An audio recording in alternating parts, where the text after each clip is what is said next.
Mi chiamo Asha. Come ti chiami? Mi chiamo Asha. Ascia.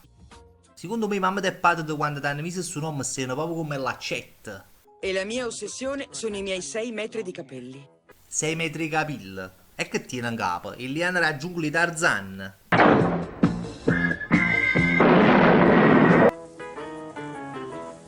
Guarda là, che le basta che si fa una camminata per dentro la casa e ha puzzato pure in terra. Sono i miei tesori, i miei piccolini, la mia corona. La corona. Tu pare che tiene una scimmia assettata in capo. Mi fanno sentire unica e inimitabile. Sono la principessa Raperonzolo. Tu mi pare una prinzola quando ha calupanare. Asha, 47 anni, non si taglia i capelli da 24 anni. Ma che sei peggio mele degli sparagni. Ora questi dreadlock, che lei chiama Cobra, pesano quasi 5 kg. 5 kg di capelli. I tra barba, pilambietta e si 4 zille che mi sono rimasti in capo, non appare manco 200 grammi di pelam. Io e il signor Cobra siamo buoni amici. Parliamo molto. Mi piace pettinarlo e anche baciarlo.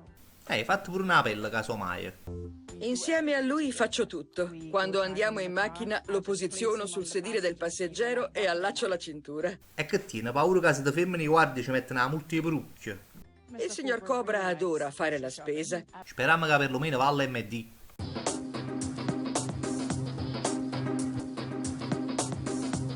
Praticamente un euro un chilo. Un'ora un chilo, volevo dire. Li ho appena lavati con un bel po' di shampoo.